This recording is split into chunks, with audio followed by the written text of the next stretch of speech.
Bachiller, buen día.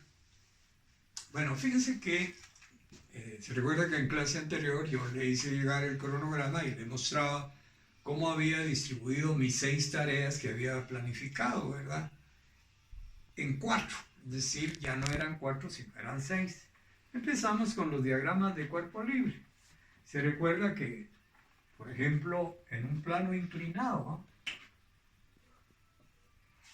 Aquí se desliza una caja, pues definitivamente tengo que hacer un dibujo.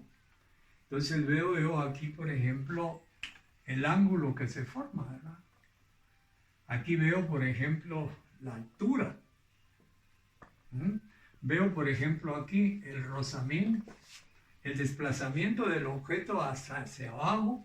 Aquí miramos lo que es fuerza. Fuerza es igual a peso. Pero cuando hay altura hay gravedad, y la gravedad se le especifica en los distintos sistemas, 9.8 metros por segundo al cuadrado. En el sistema internacional, como un metro tiene 100 centímetros, lo multiplica por 100, 980, pero ya centímetros por segundo al cuadrado.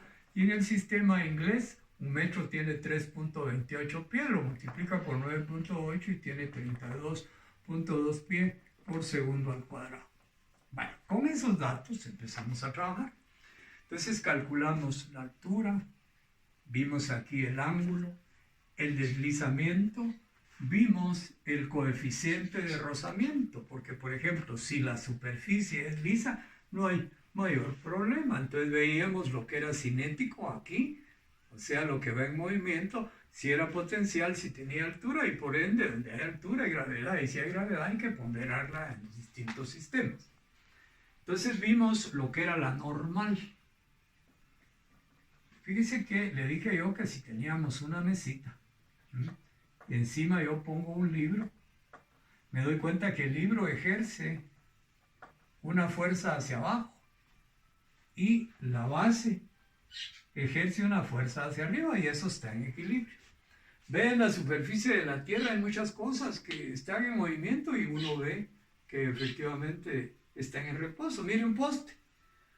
Yo le pregunto, ¿el poste está en movimiento? Me va a decir usted que no, que está en reposo, y eso es mentira, porque el poste está en la Tierra se encuentra girando alrededor del Sol. Entonces, la normal siempre se presenta. Por ejemplo, aquí, cuando ponemos una polea, mire, nos vamos a dar cuenta que esto tiene un peso, es el bloque, y aquí tengo otro bloque, pero la cuerda, ¿verdad?, que lo está tensando, que va aquí, mire. Entonces definitivamente aquí abajo la cuerda se estira, eso se llama tensión, ¿sí?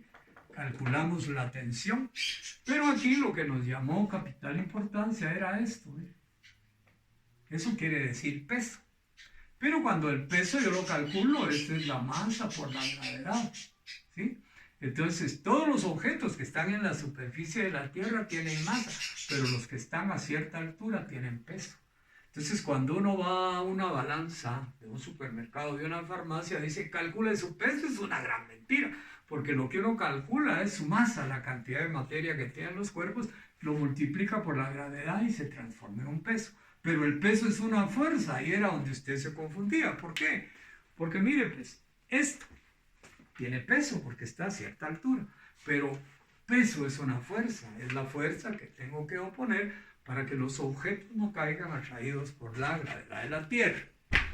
Cuando vimos el capítulo del trabajo, decíamos que el trabajo no es más que la aplicación de una fuerza, y a cambio de un esfuerzo logro un desplazamiento. Yo siempre ponía este dibujito, ¿verdad? Este fulano que va empujando una carreta. Es lo que le está aplicando a la carreta, es una fuerza. La carreta, por ser materia, tiene una masa, y a cambio de su esfuerzo logra un desplazamiento, ¿verdad? Entonces ese desplazamiento es una aceleración, porque la aceleración es mi velocidad final menos mi velocidad inicial, y esto lo parto por el tiempo. Entonces se da cuenta, siempre que aplicamos una fuerza se la aplicamos a un objeto, ¿verdad? Y le comunicamos un movimiento, una aceleración que va desde la velocidad inicial a la velocidad final, tomando en cuenta el tiempo. De ahí salieron las leyes de Newton, porque decía yo que la fuerza era igual a la masa por la aceleración, que es lo que usted tiene aquí, mire. Entonces definí las unidades de fuerza. Y en el sistema internacional la unidad de fuerza es el newton, que es la fuerza que se le imprime a 1 kilogramo de masa para lograr un desplazamiento de 1 metro por segundo al cuadrado. En el sistema CGS la fuerza se llama Dina y en el sistema inglés es Punda. Entonces aquí en lugar de kilogramos, la Dina tiene gramos, tiene centímetro por segundo al cuadrado. Y el Pundar, ¿verdad? Que tiene libra, ¿verdad? Y tiene pie por segundo. Bueno, después del trabajo sacábamos algunas formulitas bonitas, ¿verdad? Entonces, ya sabe que trabajo es fuerza por desplazamiento. Pero vea usted, vimos potencia. Potencia es igual a trabajo partido tiempo. ¿Qué es la potencia? Es el trabajo que se hace de forma rápida. Le puse yo el ejemplo de 2 máquinas. Viene una máquina, tiene una fuerza, ¿verdad?, de 50 y se multiplica por 100 y me sale lo mismo la máquina A que la máquina B.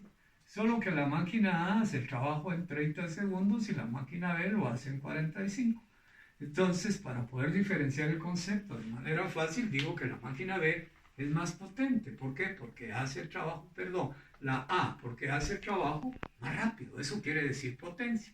En las motos, uno se equivoca, al igual que en los carros, dice, pero es más veloz. Ah, eso sí, pero más potente no, porque el más potente hace el trabajo, ¿verdad?, en forma más rápida. La veo para aspectos de producción, en lo que es administración, es vital, ¿va? Cuando uno calcula la producción, ya sea en la mañana, mediodía, en la tarde, ¿verdad?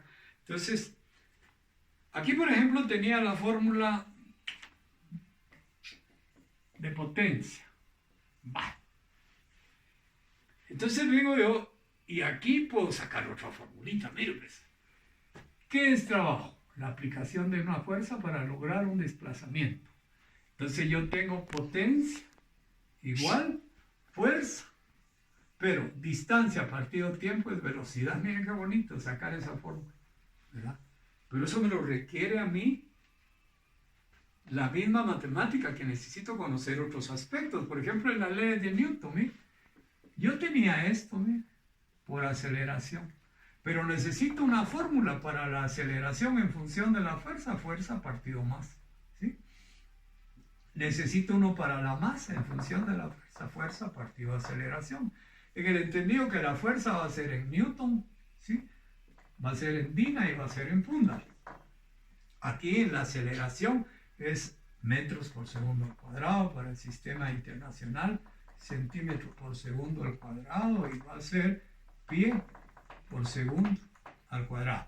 Aquí la masa es en kilogramos, va a ser en gramos y va a ser en libras. Ahí se recuerda que vimos el método de factores de conversión y ahí pasamos de un sistema a otro sistema, a otro sistema y a otro sistema. ¿Y por qué se lo enseñé de esa manera en la segunda lección? Porque Guatemala es el país más desordenado en aplicar las medidas. Vengo yo y este cuarto le digo a alguien, mire, píntemelo. Viene el pintor y me dice, por metro cuadrado. Construyame esta casa, por metro cuadrado. Pero si me voy donde el carpintero y le digo, mire, quiero que me haga esto. Ah, por pie, por pulgada. Ahí cambió la cosa. Me voy donde el sastre me va a medir en centímetros. ¿Se da cuenta? Entonces, en lo que estamos con una medida, estamos con otra. Cuando deberíamos de utilizar, ¿verdad?, el sistema internacional, ¿verdad?, o MKS, ¿verdad?, según la convención de 1995 en Sèvres, París, en donde está la oficina de pesas y medidas. Para medir la velocidad es en metros por segundo. Para medir la masa es en kilogramos. Entonces tengo longitud, tengo masa y tengo tiempo. Aquí estoy en segundos y la gente me da minutos, incluso la gente dice un cuarto de hora. Eso no es correcto. Porque fíjese que usted tiene un reloj, ¿verdad?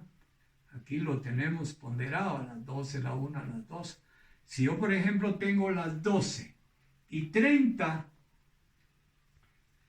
y luego tengo, ya aquí, mire, y 31, la gente dice, faltan 29 minutos para la 1. No es correcto porque una hora tiene 60 minutos. Usted va a sumar, no va a restar.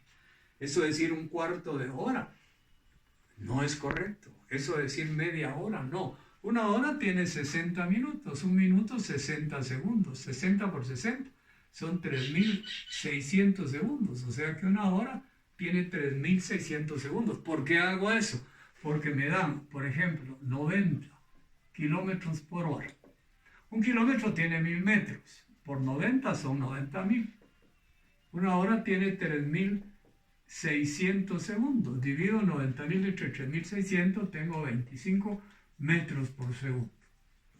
Eso se lo digo porque ahora en época de huracanes y de ciclones, dice el huracán trae tantos kilómetros por hora, multiplica por 1.000 y divide entre 3.600 y se va a dar cuenta usted de que son tantos metros. Bueno, luego seguí trabajando lo que era trabajo potencia, luego me fui impulso y cantidad de movimiento.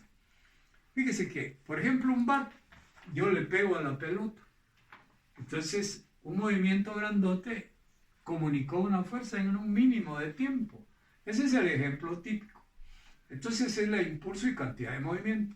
Pero fíjese que luego me fui a la energía cinética, ¿sí?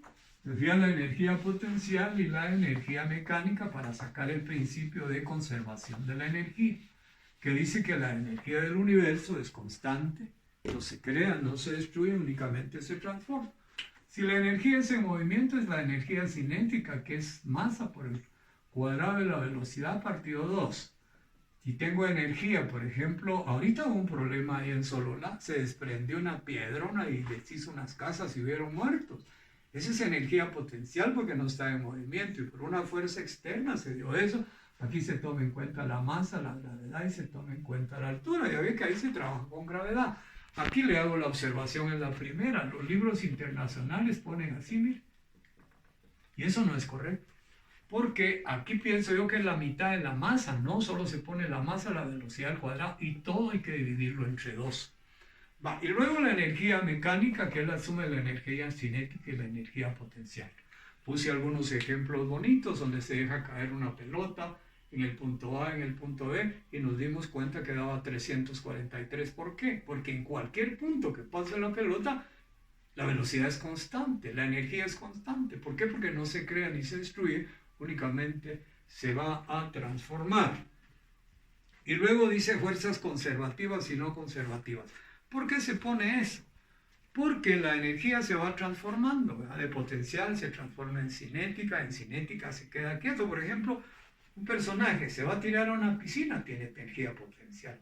Cuando se tira tiene energía cinética, pero como unió las dos, tiene energía mecánica. Las fuerzas siempre se mantienen constantes, a excepción de que hubiera una fuerza extraña que les quite esa condición, ¿verdad? Y se llaman fuerzas negativas, como por ejemplo el rozamiento. Voy con mi carro, pero lleva las llantas panches, no me voy a poder deslizar de otra manera. Este es un pequeño resumen. En las 2 clases que nos quedan le voy a ir desglosando para que manejen sus fórmulas, porque los que van a escoger bachilleres, estudiar ingeniería en sistemas, la primera clase que se tienen que examinar es física. Por favor, póngale atención porque el año entrante ya no lleva esta clase, ahí vienen los problemas. Luego me buscan, trabajamos y a mí me llena de satisfacción que tengo muchos estudiantes estudiando ingeniería en la Universidad de San Carlos. No pagan nada, solo 100 quetzales de la matrícula. El Señor lo bendiga, bendiga.